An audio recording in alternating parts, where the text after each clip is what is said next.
को भी छोड़िए, गांव में अपना घर शमशान है जी। आपके घर में छोटे कीड़े मकोड़े न जाने कितने मर जाते हैं, क्या अर्थी सजाकर उन्हें घर से बाहर ले जाते हो हैं? अरे तुमको पता ही नहीं होती है क्या उनमें जीव नहीं है?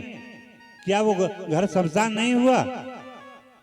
और उस घर को भी छोड़ो, यानी छोड़ो, इस शरीर में रोजाना कितने वायरस प्रकट होते हैं और कितने वायरस रोजाना नष्ट हो जाते हैं। तो महाराज ये शरीर भी शमशान हुआ। तो बताइए, शंकर जी शमशान में रहते हैं तो कोई ऐसा है जो शमशान में न रहता हो? सभी तो शमशान में रह रहे हैं।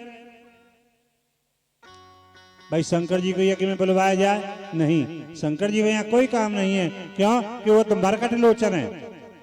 मरकट लोचन, मरकट माने, मरकट माने बंदर, लोचन माने आंखें, जिसकी बंदर जैसी चंचल आंखें होती हैं, ऐसी हैं शंकर जी की, है ना? तो ऐसे चंचल जीवों पर भगवान शंकर की दृष्टि होती है और भक्त का ये मारेंगे चांटा कि बुद्धि को ठिकाने लगा देते हैं। भाई शंकर जी को यज्ञ में बुलवाया जाए कि नहीं? वो तो गुणहीन है। शंकर जी गुणहीन है, वास्तव में गुणहीन है शंकर जी। देखो, मूल प्रकृति के 3 गुण हैं, सतोगुण, रजोगुण और तमोगुण, है नी? और ये त्रिविध यानी 3 तरह से प्रकृति है जी। और इन्हीं 3 गुणों से मिलकर के हमारा अपना शरीर बना हुआ है। हाँ जी, त्रिभुवन रस्सी की तरह हमारा शरीर होता है। जो गुण ऊपर होता है तो 2 गुण नीचे दब जाते हैं। सतोगुण प्रधान हुआ, अच्छी अच्छी भावनाएं अंदर से उपजेंगी। भाई चलो कथा सुने, सत्संग करें, सत्शास्त्र पढ़ें, सत पुरुषों महान पुरुषों का संग करें, है जी। ऐसी अच्छी अच्छी भावनाएं अंदर से निकलेंगी तो रजोगुण तमोगुण दोनों दब जाएंगे। और जब रजोगुण प्रधान होगा, आज मैंने ये प्राप्त किया है, कल को मुझे ये प्राप्त करना है, यहाँ पर इच्छा जागृत होंगी, तो महाराज वहां पर सतोगुण तमोगुण दोनों दब जाएंगे। और जब तमोगुण प्रधान होगा, मुख्य होगा, तो आज मैंने इसको पीटा है, कल को मुझे ये पीटना है, कल को मुझे ये मारना है, अब के ये है उससे ये छीनना है, उसको ये करना, ये सब गलत गलत भावनाएं अंदर से निकलेंगी। और आपकी प्रकृति में, आपके जीवन में, दिन में कितनी बार ऐसी बदलती रहती है।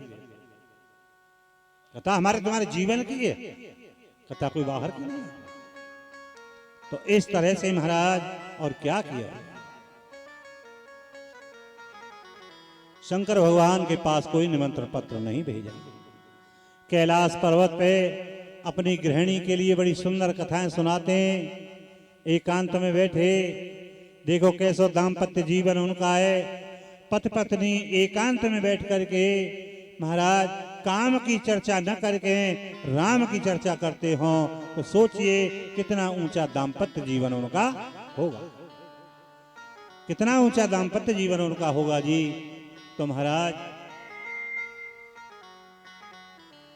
ऐसा सत्संग जैसे घर में मिला है, ऐसा सत्संग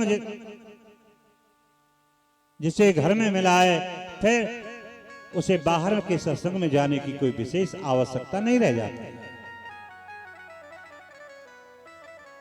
कैलाश पर्वत पे कथा सुनाते हैं, इधर में देवता और देवताओं की पत्नी मंगल गीत गाती हुई आज पुष्पक विमानों में बैठ बैठ के कैलाश के ऊपर होकर के जा रहे हैं जी।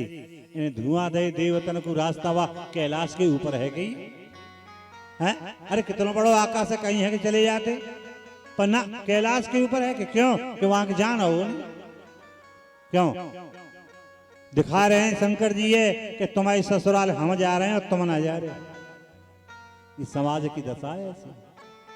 2 भाई में आपस में कोई टिसलबाजी चल रही हो, एक भाई के यहाँ कोई फंक्शन है, दूसरा भाई वहां बैठ ना रहे हो, है जी। चाहे पछाले मोहल्ले के आंगे, पुमाले मोहल्ले के आंगे, इतके आंगे बितके आंगे निकलेंगे, वाके भैया के दरवाजे पे है कि मोच मरोड़ते हुए, तू ना जा रहा हम जा रहे हैं। ये समाज की ऐसी दशा है। आज कैलाश के ऊपर होकर के मंगल गान करती हुई देवताओं की पत्नी जाए तो सती को ध्यान आज कथा में न रह करके कहाँ गए? विमानों की ओर गए। महाराज ये सब देवताओं की पत्नी कहाँ जा रही हैं? हाँ? देवी ये सब यज्ञ में जा रही हैं, कनखल में यज्ञ हो रहा है, तुम्हारे पिताजी यज्ञ करा रहे हैं, तो फिर आप नहीं चलोगे? नहीं, हम नहीं जाएंगे। क्यों? हमारे पास कोई निमंत्रण पत्र नहीं है। महाराज ऐसा तो है ही ना सके कि मेरे पिताजी ने निमंत्रण पत्र न भेजे हो। अरे मौसम ने कहे गर्मी को है, रोज ढाक गड़बड़ा गई होगी, कार्ड पहुंचो ना, चली चलो। और देखो महाराज